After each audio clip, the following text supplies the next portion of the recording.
Okay, what I'm going to do in this video is show you how to place a bet subject to certain conditions on a horse in a race. Of course, this could be any market, but we're just choosing horse racing for convenience here. But what we're going to do with this rule is say we're going to aim for a target price that we want to back a horse at and set up BetAngel to do that automatically in the background.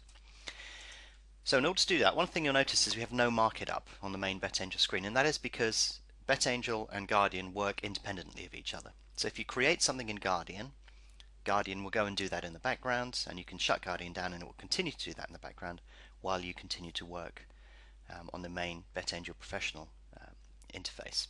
So you can be working whatever you like over here, and Guardian will do whatever you have set up earlier. So let's go into Guardian, and you can see there are no markets in Guardian, so we need to populate it with some markets. So on this occasion I'm going to use Quick Picks, today's horse racing, add those markets to Guardian, and then we'll pick on a race arbitrarily.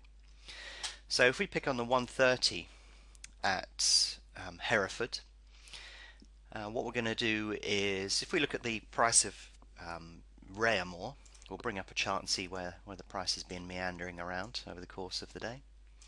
So you can see here the price has touched 3 a couple of times and is currently in at 275. So we could say, for example, well, we think Rayamore is value at 3, and therefore we want to back him if he reaches 3. And if he doesn't reach 3, we're just going to do nothing. So we're going to set a target price at which we want to place our back bet in on Rayamore. In order to do that, we go to the Automation tab, and then we're going to create a new rules file for the selected market. So I'm going to bring up the rules dialog box here. Whoops. There we go. Just going to resize this to make it look a bit prettier. And then we're going to call this place back bet target price. There's no need to call it that, you could call it whatever you like. And of course the rule type is going to be place back bet, which makes a lot of sense really, doesn't it? And then we're going to say, relative to the event start time, we're going to start this rule 4 hours out. So between 4 hours and 0, which will be post time, it's going to monitor the market for 4 hours and determine this criteria for us. So we're going to allow the rule to trigger once. We don't need to worry about rearming, and this particular rule is going to apply to Rayamore. Now that we've set that up, we can see that at some point between 4 hours out and 0, at some point once, we're going to place a back bet on Rayamore. It's not very exciting, is it? So we're going to set some parameters around that. We have to decide how we're going to place that bet. We're going to place the bet at best market price, and we're going to use a stake of £100. So the idea is that when it spots that it goes over 3, it will place a bet for £100 at the best market price, which will obviously be 3 or thereabouts. If you wanted to, you could actually set it at a fixed price. So we could set the odds, at 3 when this condition is triggered. It's up to you really, because it may be that a spike out occurs for some reason, the price zips up to 310, and you may get a slightly better fill. It's entirely up to you whether you want to do best market price, fixed market price, however you want to do it. We don't need global settings here because we're just placing a bet. Then we could go and apply some conditions to it. Now, one of the risks you have is that a rule 4 could occur and reduce the field. And if the field is reduced, say the second favourite gets withdrawn, or something else happens, there's something that influences the price, you may end up triggering on a price that doesn't make any sense. So we can add a condition in which says there are 10 runners in this market at the moment. So we can say in here, where's the number of selections? Here we go. The number of selections is equal to 10. So by applying this first rule, if we click on apply now, it will place this bet subject to there being 10 runners in the market. If the number of runners falls, it will not place this bet, because it will say, aha, there's been a rule 4 and we need to reappraise the situation.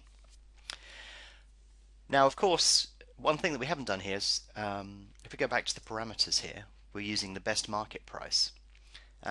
We haven't set any other general parameters at the moment, so this rule as it stands would just place a back bet once. As soon as you activate this will place a back bet. So what we need to do is go in and apply conditions to the back bet. And the first condition we've done is number of selections, and the second condition we're going to do is a fixed odds condition. So we're going to say that place this bet if the back price is greater than 3. Or if you want to, you can use this to go up or down. So if we want 3 as being the minimum price that we're going to accept, maybe you'd say back price is greater than 298 because the next increment is 3. So we're now saying if there are 10 runners in the market and the price on the favourite reaches a value greater than 298, then place your back bet. Now, if you wanted to be super safe, you could actually put the in-play condition in there. The market is not in play. Now, there's no particular reason why the race should go off early, and it's incredibly rare for a race to go off early, but let's just put that rule in as well. You can see there are a number of conditions that you can apply here, but we could also, to be super safe as well, add in saying that the number of unmatched bets on the selection when we place the bet is equal to 0, or something like that. We've just put these in here as fail-safes and to make things conditional on stuff that's happening in the market. So the rule we now have is place a back bet, look between, or start this activity 4 hours out until post time, go for the best market price with a stake of 100, place the bet if the back price is higher than 298, if the number of selections is equal to 10, and the number of unmatched bets that we currently have is 0. And if we apply this rule, we want to call this something as well.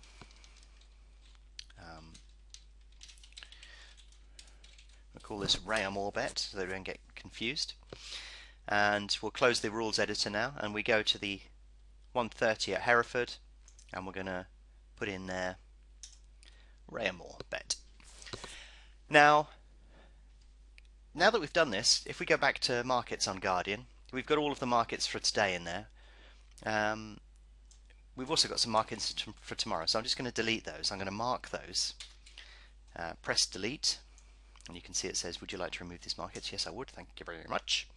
And the reason that I've done that is we've got all of these markets in here, and Guardian is cycling around these once a second, so it's going that one, that one, that one, that one, that one, that one.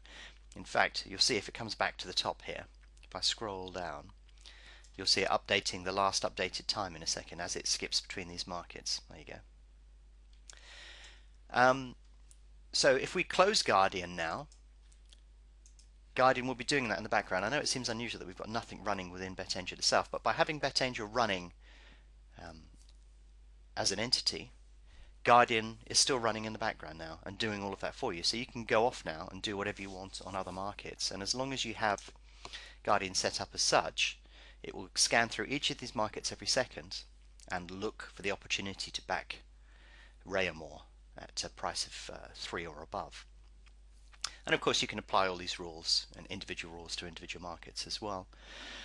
If you want Guardian to cycle faster, you can speed up the refresh here if you wish to. But what you need to be aware of as well is if there's markets in here that you're not going to participate on, remove them, because then Guardian will cycle around a little bit quicker as well. Also, make sure you don't have restrict refresh on, because what this will do is it will just scan the markets within this particular time period. But some people do that when they're writing automated strategies that flick from one market to the other.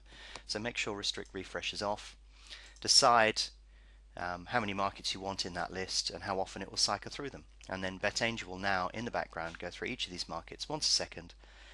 When it comes across this market, it will apply this automation rule. And if Ray reaches a price of 3 or above, it will place that bet for you. And what we can do now is close Guardian and go on and carry on with the rest of our stuff throughout the day. And that will happen automatically in the background as long as you have BetAngel Professional running.